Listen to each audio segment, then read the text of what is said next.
2 முறைதான். 3வது முறை முயற்சி செய்து கொண்டிருக்கிறது. 4வது முறை காலம் முழுவதும் பயிற்சி செய்து கொண்டே இருக்கும்.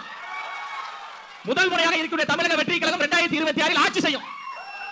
அண்ணா நம்ம சாட்டை என்ன தொடர்ந்து அவர் பேசக்கூடியதெல்லாம் சினிமாக்காரர்கள் அரசியலுக்கு வரலாமா கூத்தாடி அப்படின்னு நம்ம தலைவர் தொடர்ந்து பேசுவார்.